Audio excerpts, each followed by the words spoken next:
तरीके की धांधलियां सालों से चलती आ रही हैं। नीट पीजी डबल शिफ्ट के मामले में भी एक सबसे बड़ी धांधली है। हर स्टूडेंट को पता होना चाहिए कि वो क्या एग्जाम दे रहा है। इनके में ना तो रिवैल्यूएशन का कोई सिस्टम है, ना रीचेकिंग का कोई सिस्टम है। इस तरीके की कोई व्यवस्था नहीं। ये अपनी तरफ से कोई मेहनत नहीं करना चाहते। वो कहते हैं जी हम उसी में से देंगे, क्वेश्चन हम रीड नहीं कर। मेडिकल के जितने भी एग्जाम उसमें धांधली सबसे आम है। नीट पीजी विवाद खत्म होने का नाम ही नहीं ले रहा।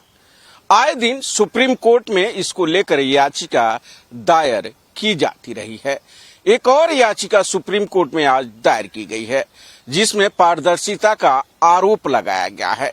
यह याचिका 2 डॉक्टरों ने सुप्रीम कोर्ट में दायर की है। याचिकाकर्ता के वकील सत्यम सिंह राजपूत हमारे साथ हैं। आइए बात करते हैं। सर, याचिका में क्या कुछ मांगे की गई है? देखिए, इसमें गोपाल जी, इससे पहले भी ट्रांसपेरेंसी को लेकर के कई सारे मामले लंबित हैं। उस ट्रांसपेरेंसी में state of UP versus Bhavika Tiwari के केस में जस्टिस पारदीवाला ने आंसर की और जो है रॉ मार्क्स ये सब रिलीज करने का ऑर्डर दिया। अब उसको फॉलो करते हुए एनबीई ने आंसर की और इन सब का पहले एक नोटिफिकेशन निकाले कि जिसमें उन्होंने बोला कि क्वेश्चन पेपर के साथ वो आंसर की रिलीज करेंगे और वैलिड वही था। बट उन्होंने उस नोटिफिकेशन को तुरंत सेम डे वापस लेकर के नया नोटिफिकेशन निकाले कि हम इसको एक सिंबॉलिक मार्क करके जो है ओएमआर सीट की तरह निकालेंगे। क्योंकि देखिए, उसमें पहली बात तो क्या होता है, सबका क्वेश्चन पेपर सफल होता रहता है। एक चीज तो वो है।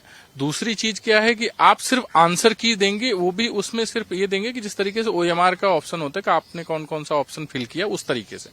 ये एक डिफिकल्टी है। जहां तक बात रही ट्रांसपेरेंसी की, तो ट्रांसपेरेंसी वापस आकर के वहीं अटक जाता है जब आप क्वेश्चन पेपर रिलीज नहीं करते हैं। क्योंकि क्वेश्चन पेपर जब तक रिलीज नहीं करेंगे या आप आंसर सीट प्रॉपर रिलीज नहीं करेंगे, तो कोई भी स्टूडेंट प्रॉपरली ये नहीं समझ पाएगा कि उसका क्वेश्चन कौन सा सही अटेम्प्ट किया, कौन सा गलत अटेम्प्ट किया।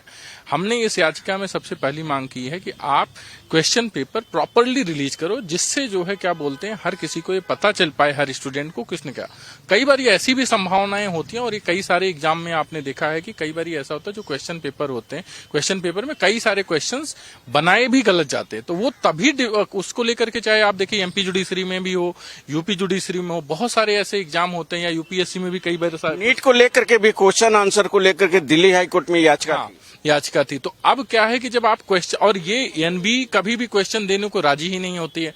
ये कहती है कि जो है क्या बोलते हैं, हमारे पास लिमिटेड सेट ऑफ क्वेश्चंस, हम उसी में से सफल करके देते हैं। जबकि 19 सब्जेक्ट होते हैं नीट पीजी एग्जाम के लिए, और कोई निर्धारित सिलेबस नहीं है इस नीट पीजी एग्जाम के लिए। उस 19 सब्जेक्ट में कौन कहां से क्या सवाल पूछेंगे, कोई निर्धारित। फिर एनबीई का ये कहना कि हमारे पास जो है लिमिटेड सेट ऑफ क्वेश्चन है, इस कारण हम, और इस चीज को उन्होंने जो है कोर्ट के सामने भी कई बार बोला कि just because of this issue हम जो है क्वेश्चन पेपर देने में अनेबल है। उन्हीं सब चीजों को लेकर के हमने उनका जो नया करंट नोटिफिकेशन आया है, जो सिर्फ और सिर्फ एक सिंबॉलिक तरीके से आंसर की रिलीज करने का, उसको हम चैलेंज किए हैं कि आप इसको पारदर्शिता की अगर बात है तो उसको प्रॉपर तरीके से आप लें। नई अधिसूचना क्या है और पुरानी अधिसूचना में क्या कहा गया? देखिए, नई अधिसूचना ये थी कि नई अधिसूचना में, तो पुरानी अधिसूचना की अगर बात, नोटिफिकेशन की बात करें तो उसमें तो आंसर की रिलीज से लेकर के कोई बातचीत थी ही नहीं। वो तो जब state of UP versus Bhavika Tiwari के जब केस आया, तो उसी में जो है ये जस्टिस पारदीवाला के जजमेंट पे इन्होंने नोटिफिकेशन निकाला।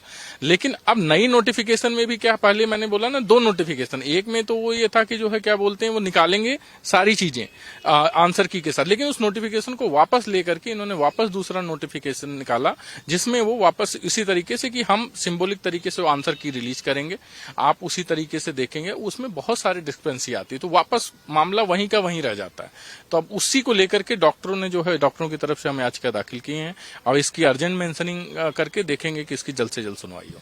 आखिर क्यों नीट पीजी को लेकर के बार बार सुप्रीम कोर्ट में याचिका दायर की जाती रही है? इससे पहले भी याचिका दायर की गई थी कि 2 शिफ्ट में एग्जाम कराने की बात कही गई थी और आप ही उसमें वकील थे याचिकाकर्ता के। आखिर क्यों ऐसा हो रहा है? देखिए, उसमें सबसे बड़ी बात अगर देखें तो नीट पीजी में कई तरीके की धांधलियां सालों से चलती आ रही हैं। अब क्या है कि स्टूडेंट अपने राइट्स को लेकर भी अवेयर हैं, उनको पता है कि कोर्ट जो है इस पे एक्शन लेती है। और नीट पीजी डबल शिफ्ट के मामले में भी एक सबसे बड़ी धांधली थी। डबल शिफ्ट का कोई सेंस बनता ही नहीं है। नॉर्मलाइजेशन का एक मेथड उस टाइम पे जस्टिस विक्रमनाथ ने बहुत तरीके से बोला कि नॉर्मलाइजेशन एक ऐसा प्रक्रिया है जिसको स्पेशल केस सिनारियो में यूज किया जाता है। आप इसको 365 दिन लागू नहीं कर सकते। अब एक समस्या खत्म हुई तो दूसरी समस्या आ गई। तो ये कोर्ट के साथ भी बहुत रिजिड रहते हैं और हमें लगता है कि ट्रांसपेरेंसी इतने बड़े, आप जब देश का एक हेल्थ केयर डिसाइड कर रहे हो, आप उनका भविष्य डिसाइड कर रहे हो, तो हमें लगता है ट्रांसपेरेंसी पूरी तरीके से होनी चाहिए और एक ओपेक सिस्टम होना चाहिए और हर स्टूडेंट को पता होना चाहिए कि वो क्या एग्जाम दे रहा है। इनके में ना तो रिवैल्यूएशन का कोई सिस्टम है, ना रीचेकिंग का कोई सिस्टम है, इस तरीके की कोई व्यवस्था नहीं है। यानी कि पूरी तरीके से स्टडी करके ये जो सिलेबस तैयार किया गया है वो तैयार नहीं किया गया, यह कहना चाहते हैं। हाँ, ये देखिए, ये तो कहते हैं कि जी हमारे पास लिमिटेड सेट है ऑफ क्वेश्चन, हम उसी को हर साल रीसफल करते हैं और देते हैं। मतलब ये अपनी तरफ से कोई मेहनत नहीं करना चाहते। वो कहते हैं जी हम उसी में से देंगे, क्वेश्चन हम रिलीज नहीं करेंगे। और दूसरी बड़ी बात है कि ये रिकॉल बेस्ड सिस्टम है। जब आप क्वेश्चन नहीं देते तो क्या करते हैं, कोचिंग सेंटर्स वाले क्वेश्चन पेपर रिलीज करते हैं, दो बच्चों से पूछ करके रिलीज तो करते हैं क्वेश्चन सेट। ऐसा नहीं कि क्वेश्चन पेपर रिलीज नहीं होता। तो मेरा सवाल है, आप रिलीज करो उसे और आप मेहनत करो। आप ऐसा थोड़ी है कि जो है आप बोलोगे कि जी हमारे पास सवाल ही खत्म है। इस तरीके से कल को यूपीएससी बोले जी सवाल खत्म है, जुडिशरी के एग्जाम वाले बोल दें कि जी हमारे पास सवाल खत्म, हम तो जो ऐसे। तो इस तरीके से आप ट्रांसपेरेंसी तो कहीं नहीं है ना। और इस तरीके की सिर्फ यही नहीं है, चाहे डीएनबी का एग्जाम ले लीजिए उसमें भी है, और बहुत सारे हर तरह के एग्जाम में जो है, मेडिकल के जितने भी एग्जाम उसमें धांधली सबसे आम है। तो अब देखना होगा इनके तरफ से दायर याचिका पर सुप्रीम कोर्ट कब सुनवाई करता है। अगर सुनवाई नहीं जल्द होती है तो फिर ये जल्द सुनवाई की कोर्ट से गुहार लगाएंगे। भारत एक्सप्रेस के लिए कैमरा पर्सन हुकुम सिंह के साथ गोपाल कृष्ण।